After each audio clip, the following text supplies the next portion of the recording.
keynote sessions from yesterday are now up on YouTube, so do feel free to pass them on and share them to any colleagues who weren't able to attend the session, the forum themselves. And also just to let you know that if you're not already a member of Triumph, we'd love you to sign up and hear more about the work that we're doing and any future events.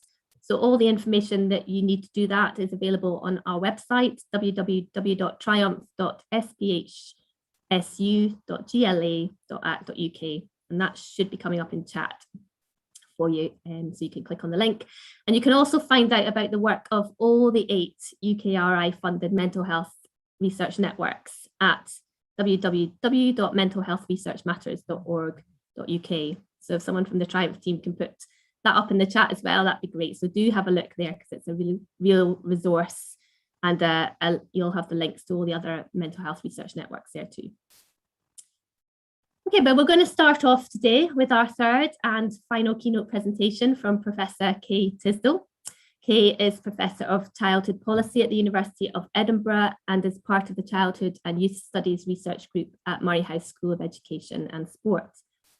Her work has focused on children's human rights, and she works collaboratively across a range of different areas, including domestic abuse, family law, mental health, inclusive pedagogy, and children's participation and activism. Kay is also a member of the Triumph National Management Group, and I'm really delighted that she's given some time to us today to share more of her career story with us. So welcome, Kay, and I'll hand over to you now. Thank you very much. Well, thank you for that welcome indeed, Jo, and impressed that we're already on time. So that's a good start to a second day of a conference. Yes, hello, my name is Kay, and I hope that you all have had a great first day. I certainly had the chance to hear Rory in the morning, and I thought his contribution was just so humane and pertinent. So quite a high bar, perhaps, for me to make my contribution today. And then just to really thank the organizers. I know it's so much work behind the scenes to make something like this work. So you certainly made my contribution really easy, and it's just really appreciated. So with that, you may know that Rory, Julie, and I were asked to share our experience of doing children and young people's mental health research, really in light of many of you being early career researchers and what you might be thinking about in terms of your research career. And we were asked to consider things like what motivates you, what kind of journey have you been on, and do we have any top tips? So that's kind of going to structure what I'm going to say in about 15 minutes. Well, yeah, I feel like you should know that I was going to be a doctor. I was actually quite serious about it. So I wanted to do that from when I was quite young. I worked for many years working directly with disabled children, and I wanted to go into rehabilitative medicine with a public health angle. It's a postgraduate degree in North America, so I went through all the undergraduate doing my pre-med courses and was sitting on a couple of offers from medical school. But I came to Scotland because I thought before I did that, I really should do some comparative research around provision for disabled children, really from a public health angle. And as I tend to say, I just haven't left yet. For those of you who know Scotland, slightly make a joke that it's not because of the weather. It's actually because I think the policy area is really worthwhile and productive. So I took my PhD. It was in social policy. I haven't always worked in academia. Some similarities perhaps to Julie in that I went and worked in a non-governmental organization several times and eventually was director of policy and research at Children in Scotland. So through all of that, I've been quite involved in what they would say in sociology as looking at the personal as the political and vice versa. So a lot of what I've been really trying to do, I suppose, is to really learn from children and their families and practitioners about really what their experiences are like, what their challenges are, what would make their lives better, and what that might mean for policy. And then equally, if policy gets developed, how can that best be used to make a difference and really help improve the situation and lives and experiences of children, families, and others. I was coming to Scotland with a disability rights perspective. It was really growing in terms of North America at the time, and I was quite involved with it as a social movement. And You may know in disability rights circles, they have a phrase, no decision about me without me. Well, that didn't seem to be applied when I was doing my policy work initially with children and young people, and I really couldn't see why not.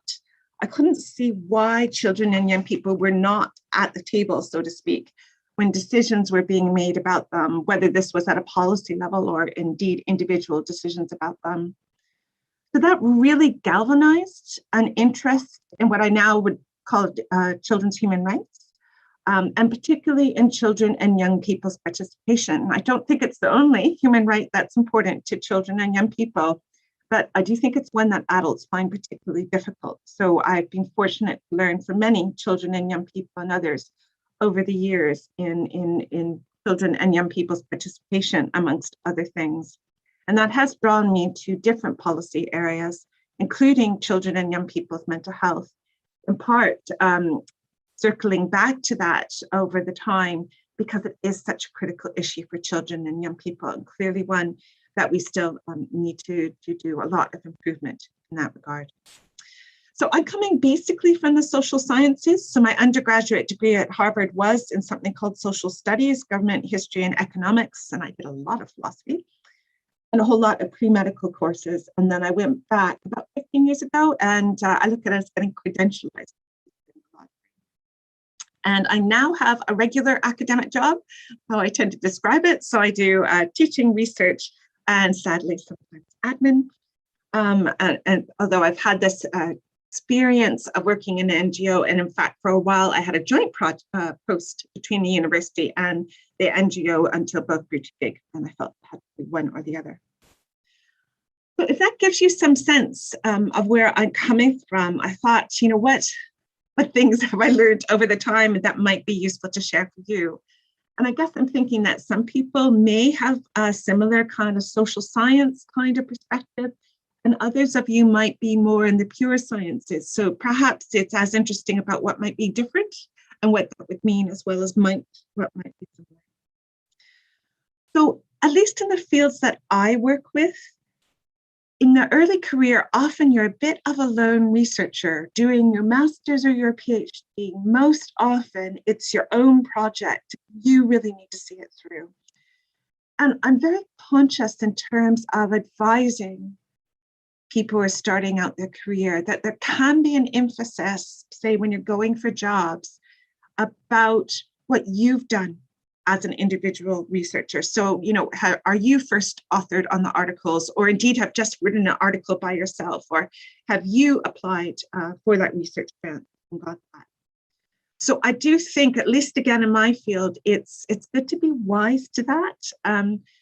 And so some of the most productive collaborations I have is that, you know, we're starting out, whether it's an article or a project, and we sit around the table virtually these days and just talk about what we need. Because sometimes, particularly in early career, that could be really important for you to be PI or to be first author.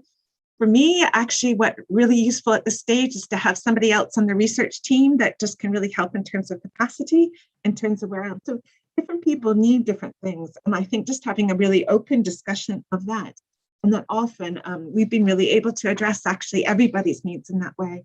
And then I think those are wonderful because it's win-win. I do feel it's ironic. There's this emphasis on the sort of lone researcher, because I do think that increasingly, again, in my area, that we're being asked to go for bigger grants and even more interdisciplinary grants. So actually being able to be part of a team, to take a lead where it's appropriate, in due course to manage it, is really, really important. So I think having those skills are necessary to develop and to be seen and to be able to contribute in those ways. Which brings me to my second point is, I think when you can, learning for me is to be careful of your team. So it seems to me, if I find somebody that's really great to work with, for me, that's somebody who meets deadlines. Seems really important to nurture those relationships, to invite people to work with you on something. And I think that's in part, at least in my area of academic, at least, who you work with is really important. So when I worked with the NGO, you often worked with organizations and others because of those positions. And frankly, sometimes people didn't do their homework, and so you carried them, or you could work with the organization in different ways. So in contrast, I find in academia, you're not as protected by the organization in that way, that your reputation is really much more on the line. And you've got less call on someone's manager, for example, if you have a problem. So it seems to me when you can, choosing wisely and really nurturing those people that are really good to work with just is long-standing. So I'm working with people, 20 years on in different ways, which is absolutely wonderful. And I really thinking of that is sometimes when you're an early career researcher, you have that just a little bit more capacity, or maybe it's a little bit more energy in terms of that you can commit to making something work. So it was really helpful for me when I was starting out, that a more senior researcher who maybe had been asked to put in for a grant or certainly had the reputation to get the grant. She approached me and asked if I would collaborate with her. I had a little bit more capacity. I could do a little bit more of the running. And we got the grants. And it was very important. It was very respectful. And I think that's something to be careful of. So I was named as co-applicant, and we had a very respectful arrangement. But it really allowed me to get involved in those kinds of activities quite early on in a really constructive way. So I really appreciate now when colleagues invite me to become in their proposals and perhaps to support in some kind of similar ways. Or I often making deals with people that we think are really helpful, so that sometimes we might be able to make some payment to some early career researcher to help us actually get a grant together, particularly if there's a tight timeline. And then part of the deal is that they're named in that grant, sometimes in quite a senior position, and it seems to be really helpful everybody, but including the early career researcher. Or similarly, when we're doing a special journal issue, which for us is a really great way to get published, we might involve somebody, say a PhD student, who again can do a little bit of running to help the organization, but we make sure they're a lead author, and it seems a really productive experience for everybody in terms of going forward. Other things I was really remember when I first joined an academic group, and a really senior professor who was just delightful, his advice to me was he just volunteered for the things that he really wanted to do and kind of fit his strengths. And that filled up his workload, and he was really contributing. So I think that kind of thing is, volunteering for the things that work to your strengths and are contributing to the group is a great way to think about developing your contributions. And then equally, I was around when these research academic exercises first started. So when all the institutions were being evaluated for their research scholarship, and there was quite a lot of concern about how to meet these demands. And I've always sort of held the advice that somebody gave to me is that, yes, you need to be a bit strategic in our context, make sure you do get those articles out. But on the other hand, keep calm and do what's right for the project. And that almost always that will work out rather than being driven by that. And I think that, at least in my context, has proven true. Well, challenges. So I would say with a smile, I think universities are interesting places.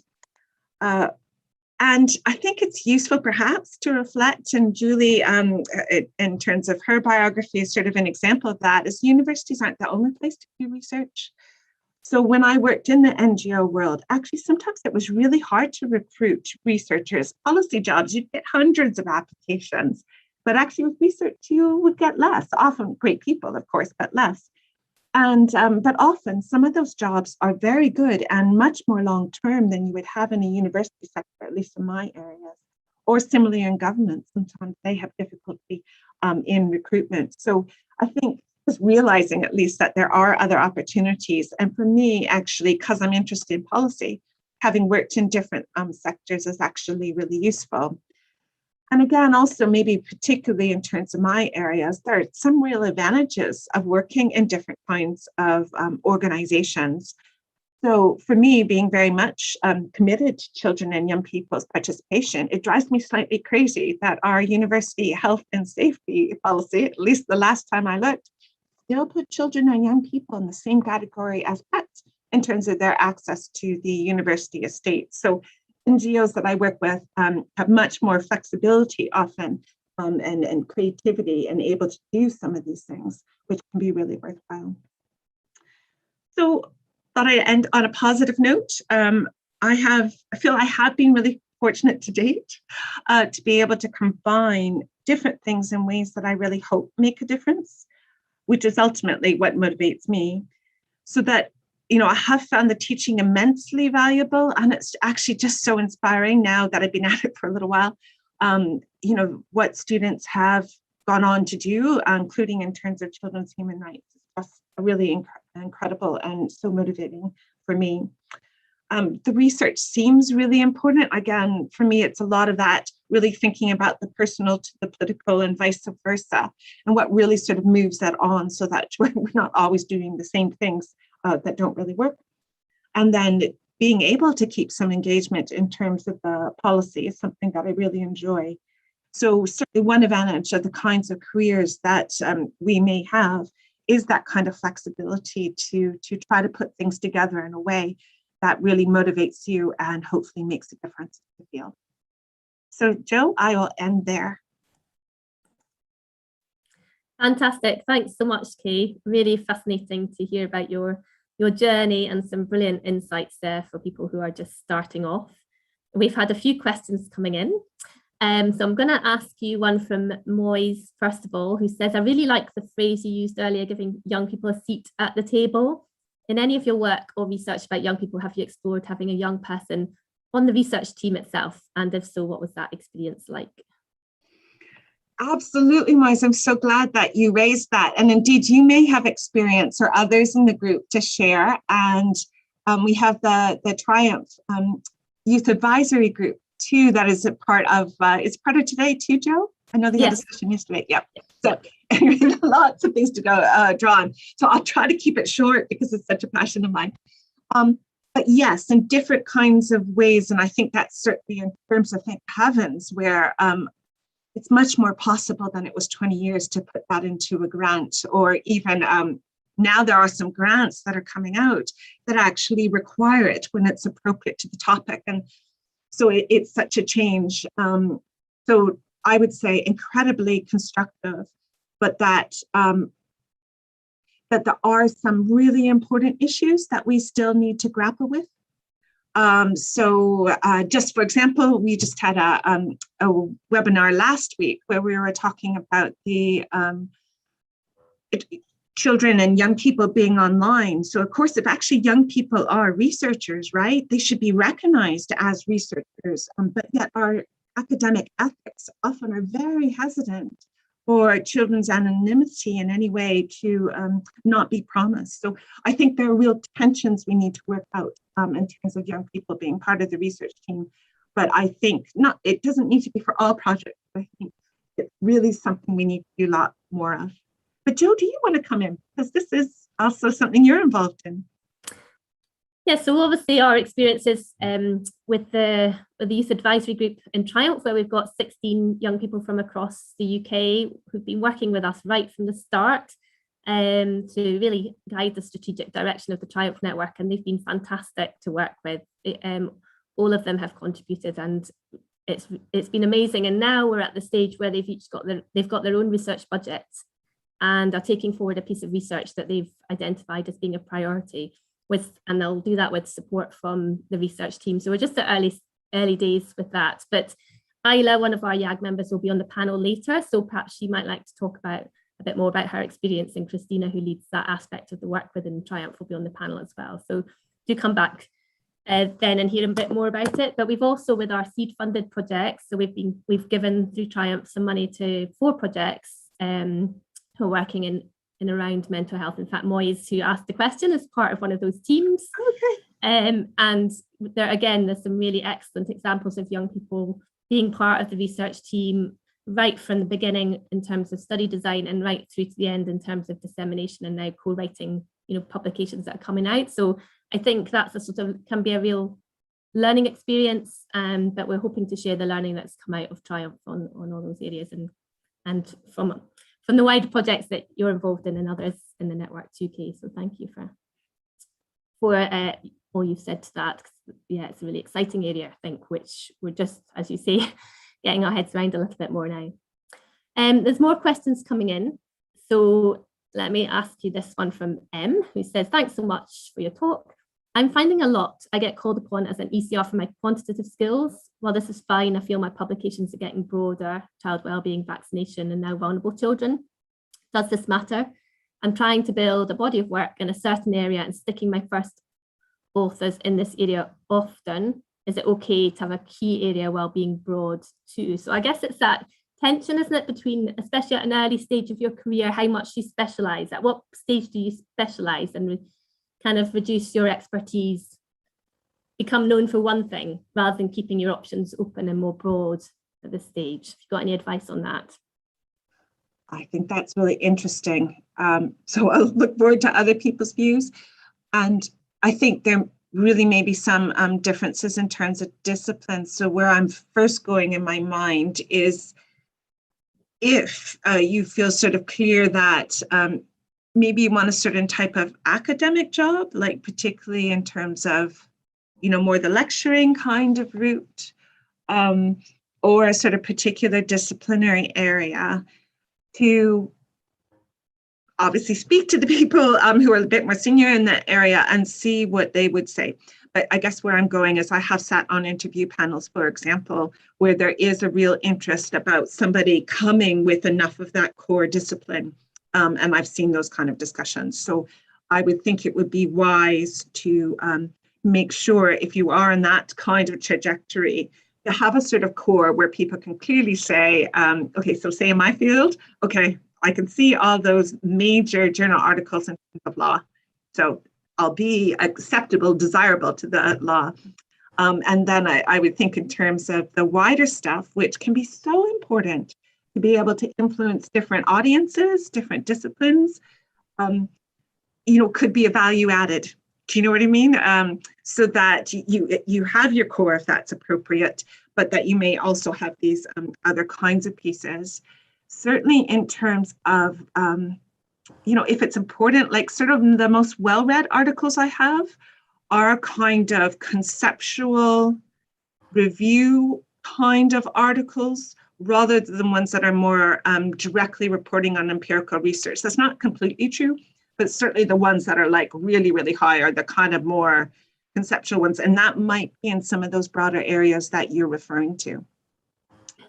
Great, thank you. I think that's really helpful. It can be difficult, can't it, to navigate that path, but the broader your sort of range of experience in the early days, I think that can help you make those decisions about where you actually want to kind of focus going forward.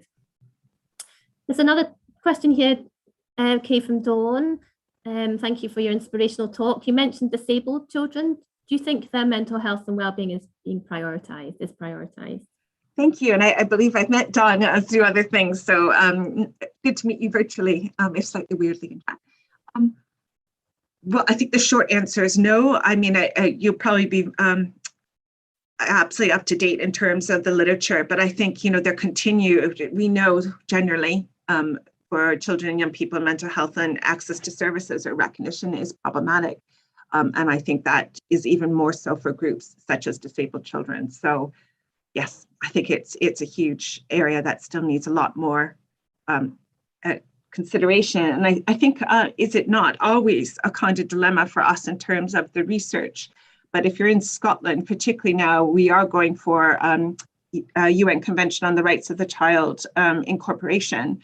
And, really what I do like about it is it means it's not just percentage gain. All children's rights have to be met, right? One person's rights not being met, we have to pay attention to that. So it does mean, sometimes we do read into research projects, but we didn't include younger children, or we didn't include this group or that group. I think it's maybe a time for us to feel a bit more challenged by that. I don't think we can always so easily exclude and always just try to have often quite small and special projects, which is often done in terms of disabled children research. They have value, but I think we have to also challenge our mainstream projects. Why aren't we, particularly if it is quite a big grant, making sure the funding is there, that we can have a broader amount of inclusion. And so that can be part of that bigger project, and thus quite stimulating for it. But I welcome your views as well, Dawn. Yeah, please do put comments in chat as well. It'd be great to hear from you and about your work too. So another question came in beforehand, just changing tack a little bit. Academics are under a lot of pressure to write a lot of papers and write new funding proposals. So how do you balance those kind of demands against the, the day-to-day work that you have to do? Obviously, you're already juggling teaching and research, and there's always administrative responsibilities too. So how do you manage all these different kind of demands within an academic context? Oh, such a good question. And all top tips in the chat or elsewhere, I think is really, really good to share. But I think the one thing that I really try to do is, the only way I can do it is to block out the time and to try to treat it as if it were a meeting or a teaching engagement, because otherwise it's something that always falls off the map. I think another thing for me is, like, I can edit maybe, for a few hours a day, but if I really want to draft an article, I need to make sure I have a day's run at it. So I just try to be really, really strict, and particularly with online calendars. It drives me crazy when somebody thinks I'm free because I haven't blocked it out. So I actually go through and I try to block it out and really, really protect about those days, because otherwise I find it just falls off. Yeah. Very practical advice there on creating time. Yeah, obviously I feel like quite and that's my strategy too, Kay. Yeah, mark it off in the diary so no one puts any meetings in. Yeah. You need that space. Just one quick last question, because I was interested in what you were saying about building a team, and my experience as well, that's so important to have the right team around you. And but when you're starting off in academia, it can be quite hard to do that, so you're put in a team, and then you transition into kind of creating your own team at some point. But do you have any advice for people who are about how you build that team around you with the right people, the right skills, the right experience to bring together to support you? Yeah, well, and I do recognize the challenges, particularly when you're hired into a team and things like that. You need to make it work. I think that some of it are the opportunities you can make yourself. So I'm thinking of a wonderful colleague I'm working with now, and she's obviously nurtured from her PhD really good connections, then saw opportunities for them to get pockets of money together. And now they're starting to get major grants together. So in a sense, within the context that she had, but she did take up those opportunities for networks and nurturing. I think other things that can be very useful is, and again, she did some of this, is that, it can be quite high chance, to launch into a new team for a big project, but instead, organizing a seminar series together, joint authoring an article. They're really good ways perhaps to get to know people and how they work, but you're not making the same sort of commitment as if you're going in for a 4-year multi-million project. So, and I think just realizing you can probably take those opportunities if you want to do that, and just it's almost a little bit of make that little bit of time, because I think it's probably worthwhile. And when people know that you're a good person to collaborate with, then increasingly you will be drawn into these kinds of teams that actually really are compatible with you. That's what I'm thinking, Jo. Brilliant. Thank you. Well, I think we need to leave it there probably, unfortunately, because we could go on and talk more. It's really fascinating to hear from your experience, Kay. Thanks so much for sharing with us. There's so much to take away from that. But we do have to bring it to a close. We've now got a 5 or 10 minute break. I think the next sessions start at 10:10, so that is the parallel sessions. Please do stay and join us for those, but have a quick break first. All the links, for those who weren't with us yesterday, all the links are in the programme, so that's how you can navigate your way around the different sessions, and everything apart from the keynotes and the panel discussion are Zoom meetings, so you'll have the chance to see each other and discuss things a bit more together as well. So anyway, let me just close this morning session now by thanking Kay once again. We would obviously, if we were together, we'd give you a big round of applause, but you'll just have to hear that virtually and take our appreciation. Thanks so much, Kay. Great, and I'll talk with you all later. I'll look forward to it. Brilliant. Yeah, we'll see you at the panel discussion later. Thanks so much.